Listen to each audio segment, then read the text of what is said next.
అండి, అందరికి నమస్తే. బాలకృష్ణ జై బాలయ్య. బాలయ్య అంటేనే అందులో ఒక ఇంకా నినాదం అనేది కామన్గా యూత్ అందరు చేస్తూనే ఉంటారు కదా.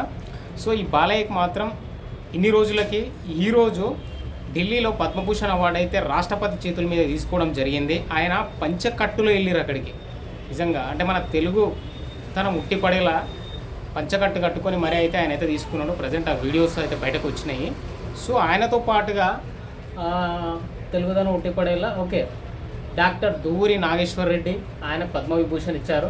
మందకృష్ణ మాదిగ, ఈయన తెలుసు కదా మందకృష్ణ మాదిగ. సో ఈయనకు వచ్చేసి పద్మశ్రీ అవార్డు అయితే ఇవ్వడం జరిగింది. తమిళ నటుడు అజిత్, ఆయన సినిమాలు బాగానే ఆడతాయి మన దగ్గర కూడా. సో పద్మభూషణ్ ఇచ్చారు ఈయనకి.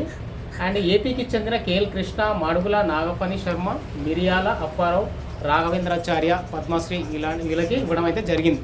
సో మొత్తం చూసుకుంటే ఏంటంటే ట్రెండ్ సెట్ చేసే విధంగా బాలకృష్ణ గారికి అయితే పద్మ విభూషణ్ అవార్డు అయితే రావడం జరిగింది.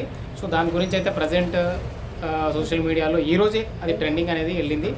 సో ఇప్పుడు ఢిల్లీలో అయితే అది అంత కార్యక్రమాలు జరుగుతూ ఉండగా మాత్రం వీడియోస్ అయితే బయటకు వచ్చినాయి. సో మీరేమనుకుంటారో కూడా కామెంట్ చేయండి. ఇప్పటివరకు ఆయన చేసిన సేవలు ఏవైతే మూవీస్ కానీ దాదాపు 150 మూవీస్ వరకు ఆయన ఆల్రెడీ సినిమాలు చేసిండు. సో దాన్ని దృష్టిలో పెట్టుకొని ఆల్రెడీ ఆయన ఎమ్మెల్యే కూడా ఉన్నాడు కరెంట్ ప్రజెంట్ వచ్చేసి పాలిటిక్స్లో. సో వీటిని అన్ని దృష్టిలో పెట్టుకొనే ఈ పద్మ అవార్డు అనేది ఇవ్వడం జరుగుతుంది. సో దీని మీద మీ కామెంట్ కూడా తెలియజేయండి. జై హింద్.